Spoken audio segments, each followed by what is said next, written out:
Coming up on this episode of Outlook TV, Montreal superstar Crystal Starz, the Vancouver Interior Design Show, Regina Coronation, and much, much more. Hello, welcome to Outlook TV. I'm Emily Ann Fraser. And my name is T. Outlook TV is the queer magazine news show that brings you the stories that matter the most from coast to coast. We'd like to thank the Musqueam, Squamish, and Tsleil-Waututh nations for the honor and privilege to film this episode of Outlook TV on their traditional unceded lands. Kicking it off, we've got Ted North Day. Ted North, I hereby declare September 13th, Ted North Day. What is Ted North Day? Here's about a very special man, and this story will let you know everything about it. T's got the T. I am a human being. With those simple words, Ted North started his 60-plus years of political activism fighting for equal rights for Canadians in Canada. He achieved it in May of 1969 with the decriminalization of homosexuality. And today, we are so proud in the city of Vancouver to be celebrating the official proclamation of Ted North Day. In 1958, I stood on the steps of the Vancouver courthouse in high drag. And for those who thank you, Paul. And for those who don't know what high drag is, well, we've got a couple of them right over there. Well, I guess at that point I had found my voice. It was illegal for a man to impersonate a female or a woman, and we were required by law to wear 3 items of men's clothing. So even to this day, when I get dressed in drag, well, this is a different kind of drag, but when I get dressed up in drag, I wear my men's socks for my boobs, because you gotta have good boobs, I mean, if you're gonna be a drag queen. And whereas his 60 years plus philanthropic work has created the first gay sports leagues, the first Vancouver Pride Parade, and 2 queer nonprofit organizations that are over 50 years old. The spotlight comes on, shines around the room, and stops on us. I had no idea why. Who might that be? Anyway, they said the Empress of Canada, and the kid stands up and takes a bow, and they said, Ted North. And he says to me, I'll tell you about this later. Met Ted in 1987, and we started a relationship then, which lasted until his last breath. Prior to that, he had had a long-term partner too, Bill Craig, that they owned a nightclub together in Vancouver, one of the first gay clubs in Western Canada. What's the name of the nightclub? When they had it, it was called the August Club. Later, it became the Shaggy Horse. Still remember his immortal Snowbird number, which I'm sure you've heard about.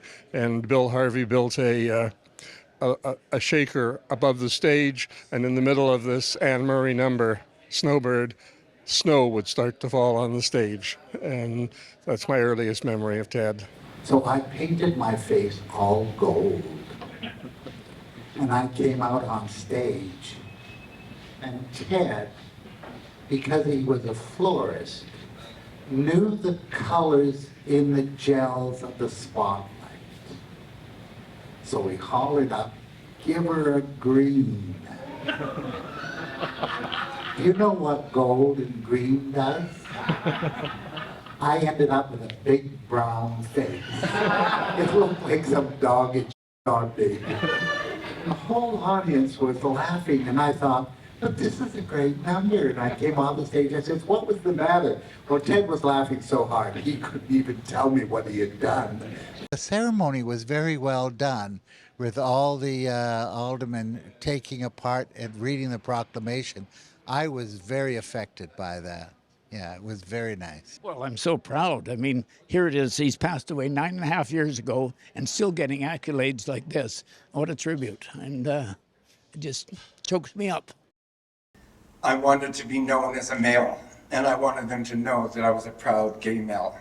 And so today I am, and still will always be, Mr. Ted North. Thank you, Ted, for everything that you've done for us. My name is T for Outlook TV. That really picked off. Holy heckin' tea, what is that shooting star? Just kidding, it's Crystal Starz. We've got Andre with a story from Montreal. Montreal drag icon Michel Dorion, now celebrating his 35th year of performances, has adopted a daughter. Her name is Crystal Starz. Let's meet the person behind this talented drag artist.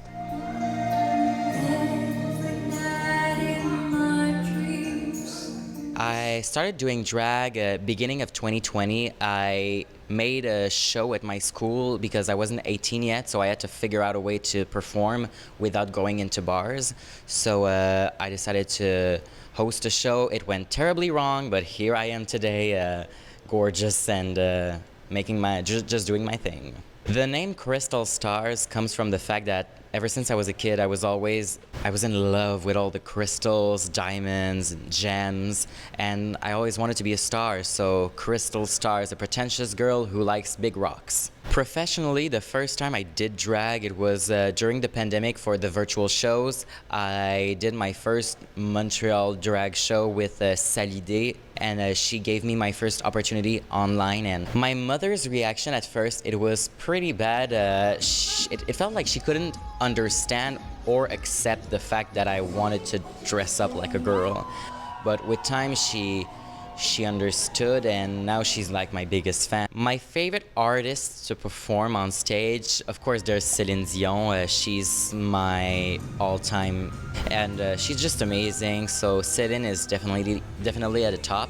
My first solo show that I've done was at Bar Le Cocktail. I did a Céline Dion impersonation show, and now I'm doing another Céline show. It's a totally different concept. I changed pretty much the entire set list, new costumes. It's gonna be here at Bar Le Cocktail, and it is sold out. Being part of Production Midor, which is a drag agency, it's pretty fun. It gives me more contracts that I could ever have by myself, and I feel more professional now than I was before signing with Michel and Production Midor.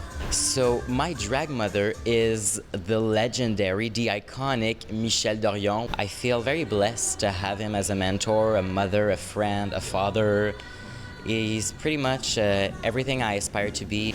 The first drag convention in Quebec is happening in Montreal at le Palais des Congrès. It's called Les Rendez-vous de la Drague. I will have my own booth there with merch, and it's a chance for people to meet their favorite drag queens or meet new queens and kings. And of course, I'd love to be part of Canada's Drag Race. I think it's every drag queen's dream to be on that show. On stage, Crystal, she's a diva.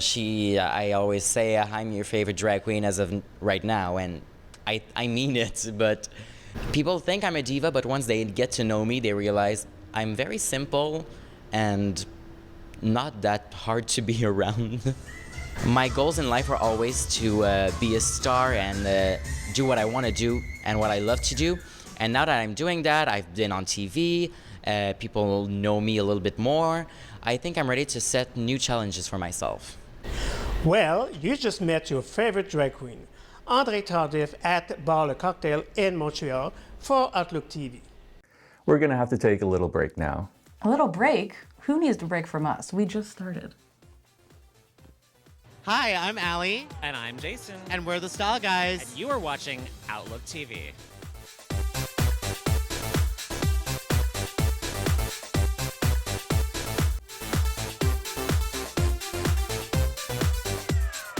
Welcome back. You're watching Outlook TV. T, do you know how to say cheese in Italian? I don't think I do. Dire formaggio. Ollie knows more about that.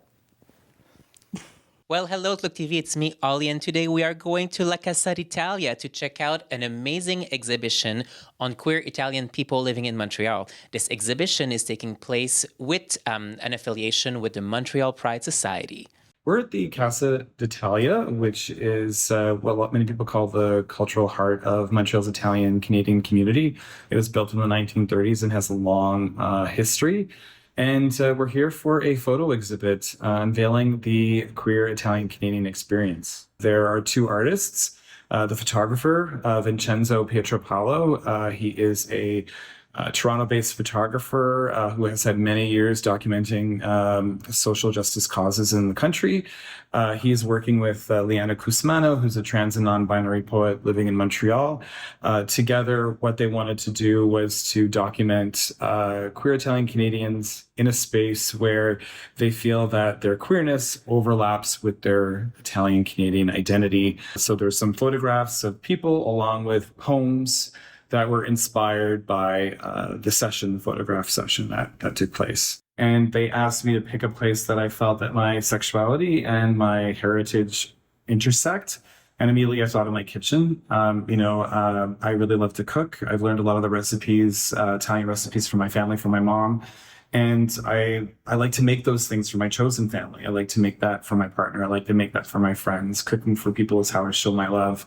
And so for me, that is a place where I feel completely at ease at being both queer and Italian Canadian. Or what we hear a lot from people, whether they be second or third generation Italian, there still is a lot of homophobia and also maybe even also uncomfort in their families. Some don't feel that, maybe they might be out to their families, but don't necessarily feel they can bring a partner home or even have a frank conversation with their grandparents about their lives and their identities. And so there still is this taboo.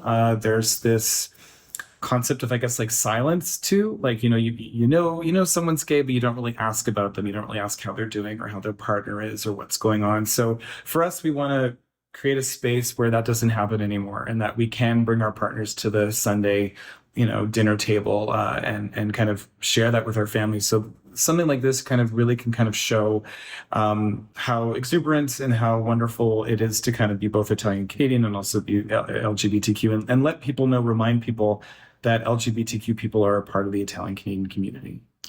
I think it's important for us to have this event during Fierté Montréal because it shows LGBTQ folks that Italian Canadians are also part of the community, but also shows Italian Canadians that LGBTQ folks are part of the community as well.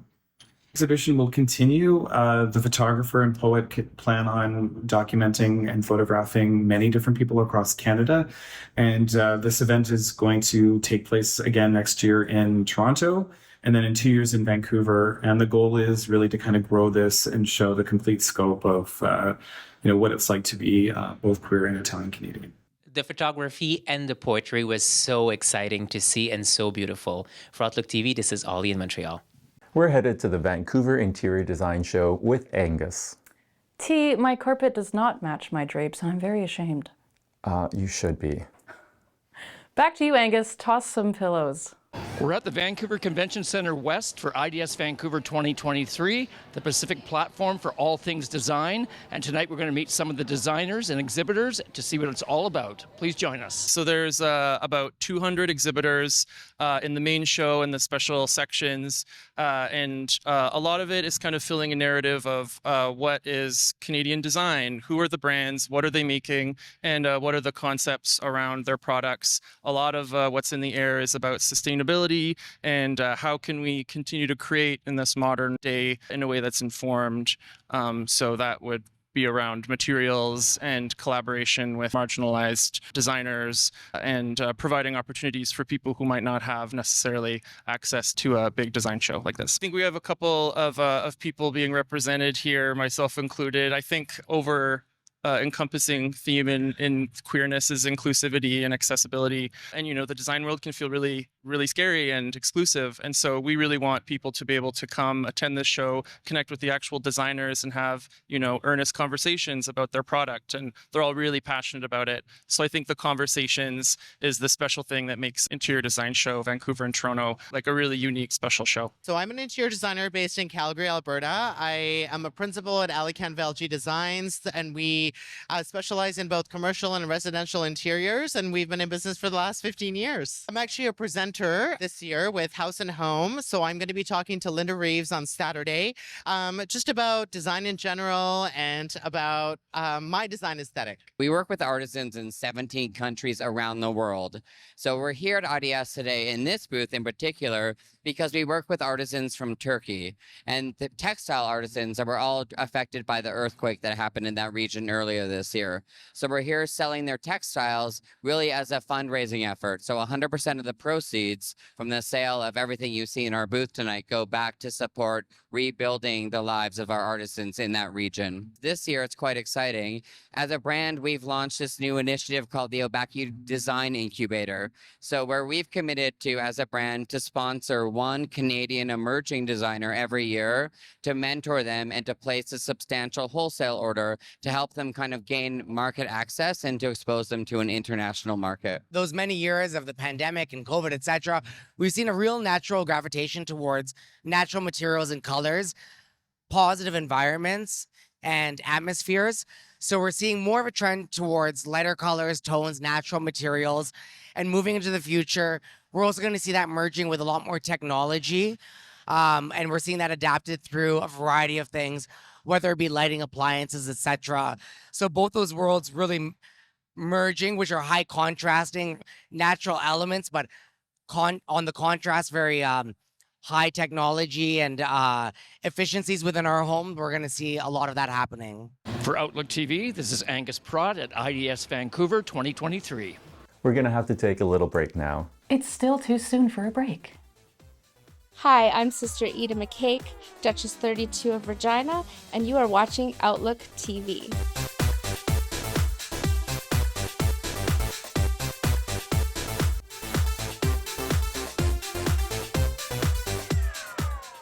Welcome back. You're watching Outlook TV. We are headed to Regina. It's coronation time. 2 amazing monarchs finished their year, and 2 amazing monarchs are stepping up. We're in Regina for coronation and to celebrate 2 empresses that had an amazing year, as well as finding out who is going to step up for reign 33.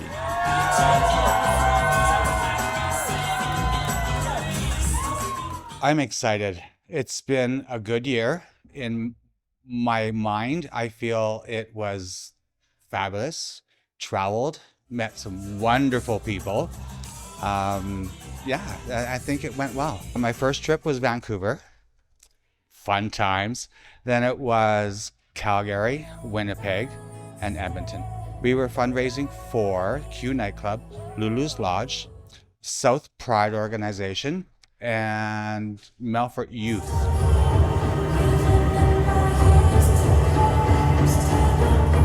We wanted to really focus on community and bring more people into drag and into our community, which I feel like we did because our entertainer of the year, Osiris Rose, she was completely new to drag coming into this. Like, she's always been in the arts, but she's never done drag before, and she really rose to the occasion. And then she's brought her sister in and many other things. Like, so I'm very proud of that.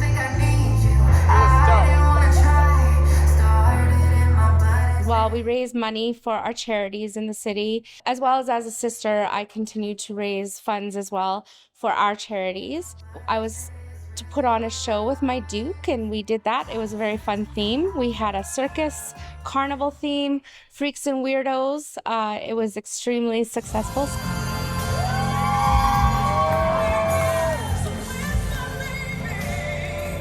I'm coming back to run again because I took a 16-year hiatus after my last run, and I hung out with Matt and Kyle a lot, who are Sabrina and Kyle. We went to Coronation. I got the bug again, and I really enjoy the art form of drag, and I really wanted to, now that kind of I'm in a space in my life where I'm settled, I have a job and a spouse, I really just wanted to find a way to give back to the community again, raise some money for charity, get some awareness out there, really just become part of the community again in a different way.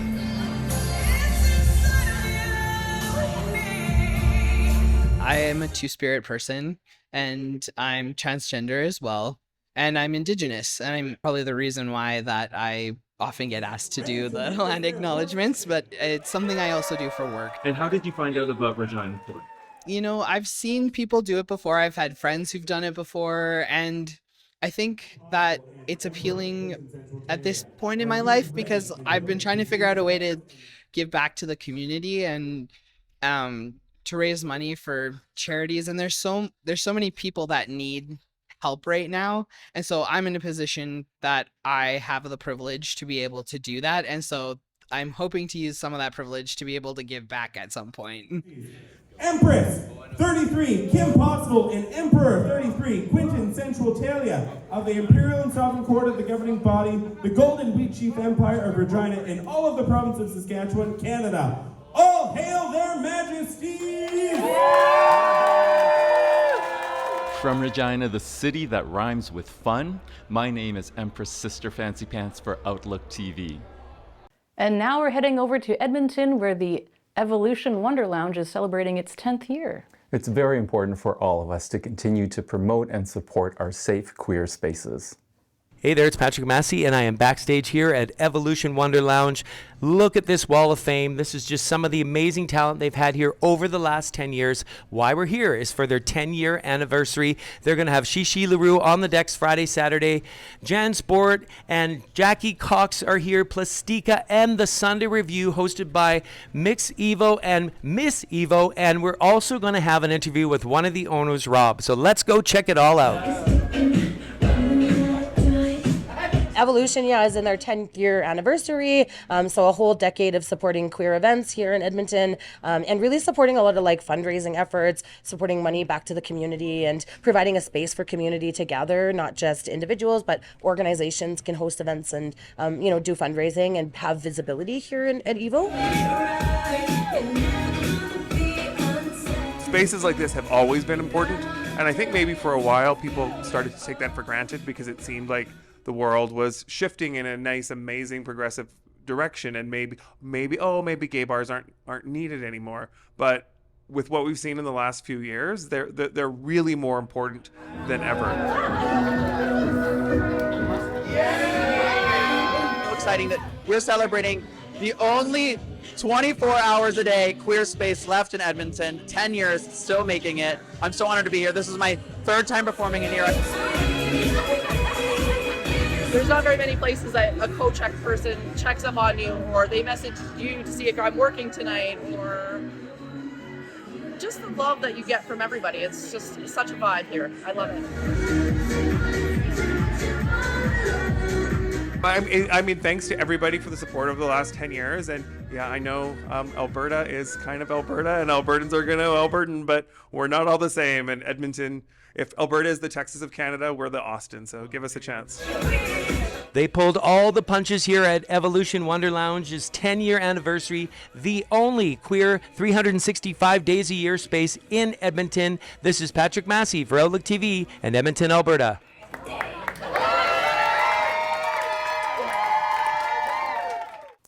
Congratulations to Emily. She's our new permanent co-host, and she did a fabulous job. No pressure. Rebecca Wyman left some huge shoes to fill, and we thank her gratefully. That is all the time we have for today. I'd like to invite you to check us out on social media. We've got Facebook, we've got Instagram, Twitter. Or you can consider volunteering with us. We love our volunteers. I'm Emily Ann Fraser. And my name is T. Stay fabulous, Canada.